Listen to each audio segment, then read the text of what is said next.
સ્વાગત છે આ ઊંડાણપૂર્વકની ચર્ચામાં. આજે આપણે એક એવા વિષય પર વાત કરવાના છીએ જે આરોગ્ય ક્ષેત્રે બહુ જ મોટો માઇલસ્ટોન સાબિત થવાનો છે. બિલકુલ.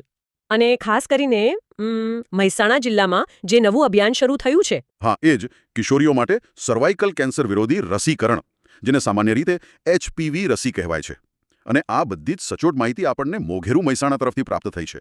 આ યોજનાનો ટાર્ગેટ કોણ છે?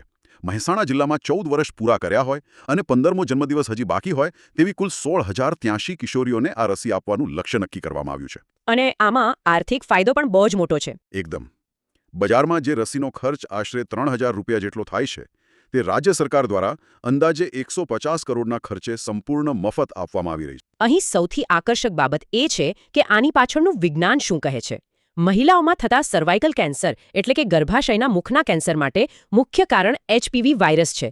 અને 14 વર્ષની ઉંમરે અપાતો માત્ર એક જ ડોઝ આ કેન્સરનું જોખમ નોંધપાત્ર રીતે ઘટાડી દે છે. જાણે ભવિષ્યના કોઈ મોટા ખતરા સામે અત્યારથી જ એક મજબૂત ઢાલ બની જાય. પણ સુરક્ષાનું શું? સામાન્ય રીતે લોકોને નવી રસી બાબતે મનમાં થોડો ડર હોય છે. હા, એ સ્વાભાવિક છે. પણ રસી સંપૂર્ણ સુરક્ષિત છે. મહેસાણાના RCHO ડોક્ટર કેતુલ પટેલના નિવેદન મુજબ આ રસી ખૂબ જ સલામત અને અસરકારક છે. જો કે કિશોરી બીમાર હોય તો પહેલા સ્થાનિક ફિઝિશિયનનો અભિપ્રાય લેવો જોઈએ. અને સૌથી અગત્યની વાત, રસીને સચોટ રીતે -2 થી -8 ડિગ્રી સેલ્સિયસ તાપમાને જાળવવામાં આવે છે.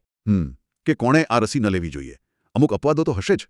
હા, ચોક્કસ. જો કોઈ ગંભીર બીમારી હોય, અગાઉ કોઈ રસીથી એલર્જી કે યીસ્ટની એલર્જી થઈ હોય, ઉંમર મર્યાદા ઓછી કે વધુ હોય, અથવા તો અગાઉ HPV રસી લઈ લીધી હોય, તો આ સરકારી યોજના હેઠળ રસી અપાશે નહીં. બરાબર. હવે જરા વ્યવસ્થા અને અત્યાર સુધીની કામગીરીના આંકડા ઉપર આવીએ. જિલ્લામાં 78 પ્રાથમિક આરોગ્ય કેન્દ્રો અને 10 અર્બન હેલ્થ સેન્ટર ખાતે આ વ્યવસ્થા ઊભી કરાઈ છે. મહેસાણા, બહુચરાજી, જોટાણા, કડી, ખેરાલુ, સતલાસણા, ઊંઝા, વડનગર, વિજાપુર અને વિસનગરના કેન્દ્રો પર હાલ કામગીરી ચાલુ છે. જો આપણે આને મોટા ચિત્ર સાથે જોડીએ તો અત્યાર સુધીમાં કુલ 2,127 કિશોરીઓને રક્ષણ આપવામાં આવ્યું છે. જેમાં સૌથી વધુ આંકડો મહેસાણાનો છે, જ્યાં 747 દીકરીઓને રસી અપાઈ ચૂકી છે. જાણે મહેસાણા જિલ્લાનો નકશો હોય અને તેમાં અલગ અલગ તાલુકાવાર આંકડા પોપઅપ થતા હોય, જેમ કે કડીમાં 202, વિજાપુરમાં 379 અને વિસંગરમાં 378. સાચી વાત છે. અને આ સમગ્ર અભિયાનનો એક જ ઉદ્દેશ્ય છે: સ્વસ્થ કિશોરી, તેમાંથી સ્વસ્થ પરિવાર અને છેવટે સ્વસ્થ સમાજ. દરેક માતા પિતાએ પોતાની દીકરીઓને નજીકના કેન્દ્ર પર લઈ જઈ આ રસી અવશ્ય અપાવી જોઈએ.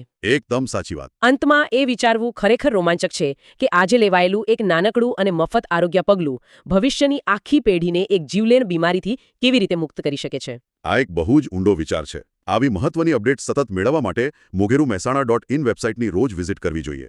જો આ માહિતી અને ઊંડાણપૂર્વકની ચર્ચા ઉપયોગી લાગી હોય તો અંતમાં મોગેરુ મહેસાણા ચેનલને સબસ્ક્રાઇબ કરવાનું ભૂલાય નહીં.